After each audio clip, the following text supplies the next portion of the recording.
आदाब नमस्कार, मैं हूं मोहम्मद उज़ैर और आप देख रहे हैं उज़ैर की आवाज़। इजराइल में होने वाले आगामी आम चुनाव इस बार सिर्फ एक सरकार चुनने का मामला नहीं रह गया, बल्कि ये चुनाव इस बात का फैसला भी कर रहा है कि आने वाले वक्त में इजरायली लोकतंत्र, नेतन्याहू की सियासत, गज़ा को लेकर नीति और फ़िलिस्तीनियों के साथ रिश्तों की दिशा क्या होगी। 27 अक्टूबर को होने वाले इन चुनावों को जानकार, समाजशास्त्री और पॉलिटिस्टर बेहद अहम मान रहे हैं।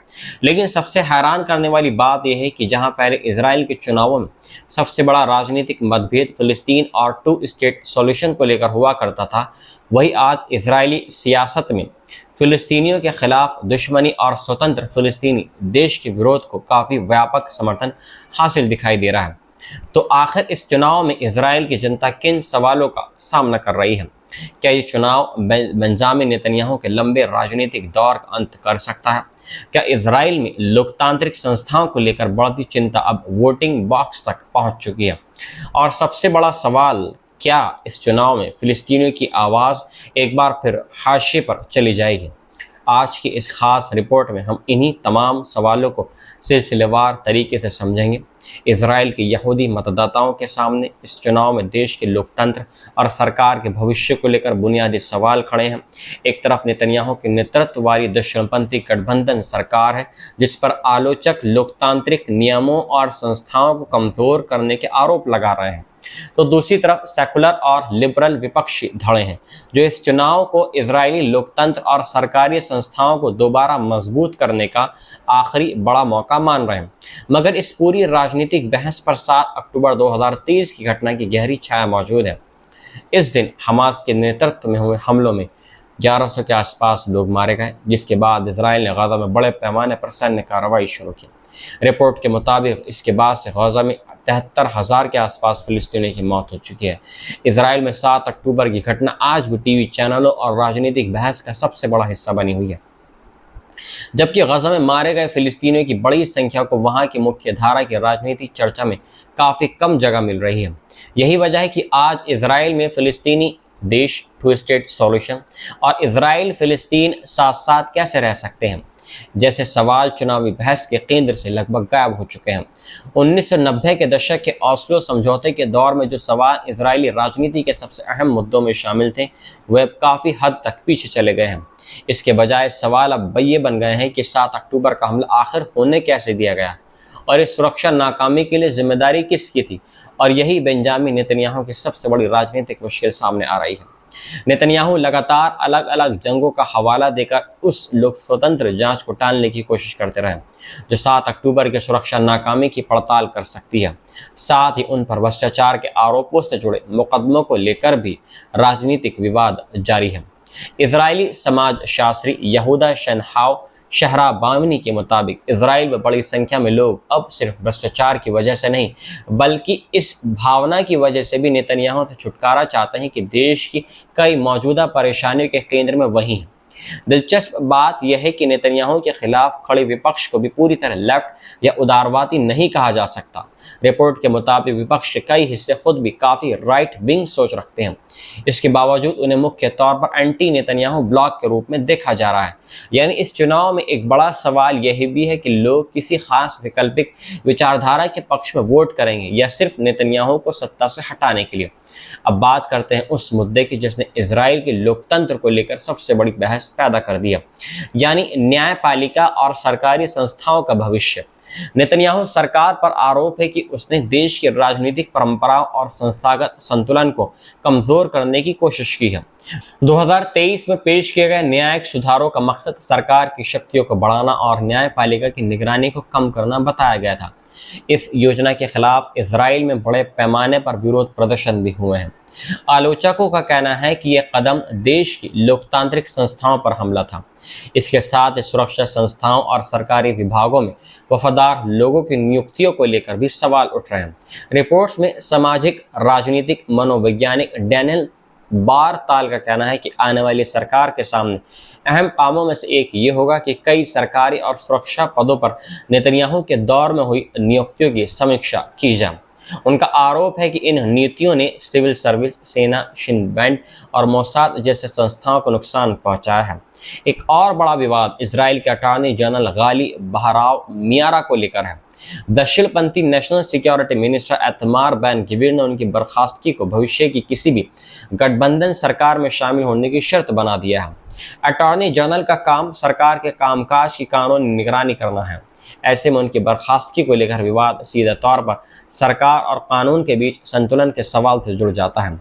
लेकिन चुनाव की सबसे बड़ी विडंबना शायद यह है कि इजराइल के अंदरूनी राजनीतिक मुद्दों पर इतनी बहस हो रही है, जबकि फिलिस्तीन का सवाल लगभग गायब होता जा रहा है। क्राइसिस ग्रुप की मैराव जॉनजेन के मुताबिक इस चुनाव में मतदाताओं के लिए मुद्दे लगभग पूरी तरीके से घरेलू हैं। दक्षिणपंथी गठबंधन के न्यायिक सुधार और लोकतांत्रिक संस्थाओं को लेकर विवाद सबसे अहम मुद्दों में से एक है। दूसरी तरफ सेकुलर और लिबरल विपक्षी धड़े इसे लोकतंत्र को बचाने और कमजोर हुई संस्थाओं को दोबारा मजबूत करने का आखिरी मौका मान रहे हैं। और फिलिस्तीन का मामला, रिपोर्ट्स के मुताबिक इजरायली राजनेता जानबूझकर फिलिस्तीनी मुद्दे से दूरी बनाए हुए हैं और यहूदी इजरायली मतदाताओं के घरेलू मुद्दों पर ज़्यादा फोकस कर रहे हैं। यानी जिस मुद्दे ने दशकों तक इजराइल की राजनीति को प्रभावित किया है, वही मुद्दा अब चुनावी बहस में पीछे धकेल दिया गया है।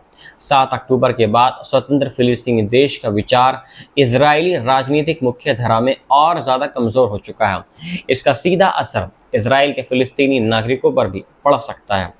रिपोर्ट्स के मुताबिक इजराइल की ज़्यादातर मुख्य धारा की यहूदी पार्टियां अरब पार्टियों के साथ गठबंधन सरकार बनाने की संभावनाओं को खारिज करती रही हैं।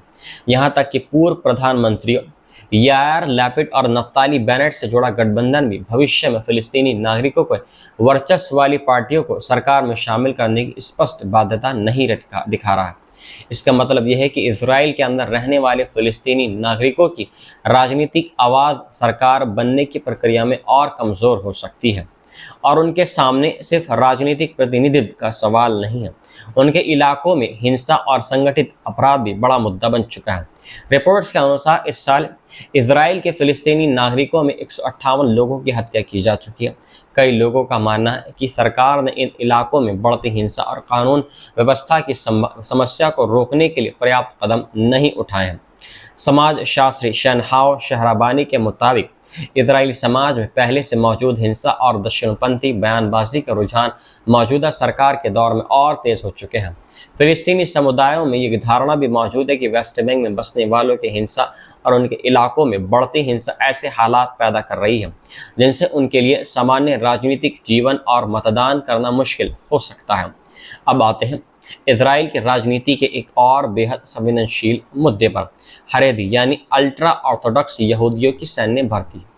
इजराइल में लंबे समय से अल्ट्रा ऑर्थोडॉक्स समुदाय के कई लोगों को सैन्य सेवा से छूट मिली हुई थी, लेकिन गजा, लेबनान और सीरिया में सैन्य तैनाती के बाद यह मुद्दा बेहद विस्फोटक राजनीतिक विवाद बन चुका है। शास पत्र की धार्मिक पार्टी शास और यूनाइटेड टोरा जुडिज्म इस बात पर जोर दे रहे हैं कि पूरा समय तोरा की पढ़ाई करना उनके समुदाय का राष्ट्रीय दायित्व है और इसे यहूदी समाज के लिए एक तरह की आध्यात्मिक सुरक्षा माना जाता है। जून में हजारों हारेदी पुरुषों ने यरूशलेम में सड़कों को जाम कर सैन्य भर्ती के खिलाफ प्रदर्शन किए। इसके जवाब में सेकुलर और दक्षिणपंथी नेताओं की तरफ से भी बेहद तीखी भाषा इस्तेमाल हुई है। कुछ विपक्षी नेताओं ने हरेदी समुदाय पर आरोप ये लगाया था कि वे बाकी इजरायली समाज के मुकाबले अपनी जिम्मेदारी नहीं निभा रहे हैं। लेकिन यहाँ एक बड़ा सवाल ये उठ रहा है कि जब गाजा में जंग जारी है, इजराइल की सेना पर लगातार दबाव है और रिजर्व सैनिक लंबे समय तक मोर्चों पर तैनात है, तो सैन्य सेवा से छूट का मुद्दा इतना बड़ा क्यों बन गया है? इजरायली राजनीतिक जानकार निमरोद फ्लाशनबर्ग के मुताबिक 7 अक्टूबर के बाद इजराइल में सैन्यवाद इतना बढ़ गया है कि हर सैनिक की मौत राष्ट्रीय शोक का कारण बनती है और रिजर्व सैनिकों के लंबे समय तक युद्ध में रहने की खबरें लगातार सामने आती रही हैं। ऐसे माहौल में अल्ट्रा ऑर्थोडॉक्स समुदाय का सेना में शामिल होने से इनकार करना एक बेहद संवेदनशील राजनीतिक मुद्दा बन गया है। यानी 27 अक्टूबर का चुनाव सिर्फ नेतन्याहू बनाम विपक्ष की लड़ाई नहीं है, ये चुनाव कई अलग अलग राजनीतिक तनावों का संगम बन चुका है। लोकतंत्र बनाम सरकार की ताकत, न्यायपालिका बनाम राजनीतिक कंट्रोल, नेतन्याहू बनाम उसके विरोधी, हरेदी समुदाय बनाम अनिवार्य सैन्य सेवा और सबसे बढ़कर इजराइल की बदलती राजनीतिक सोच बनाम फिलिस्तीनी सवाल।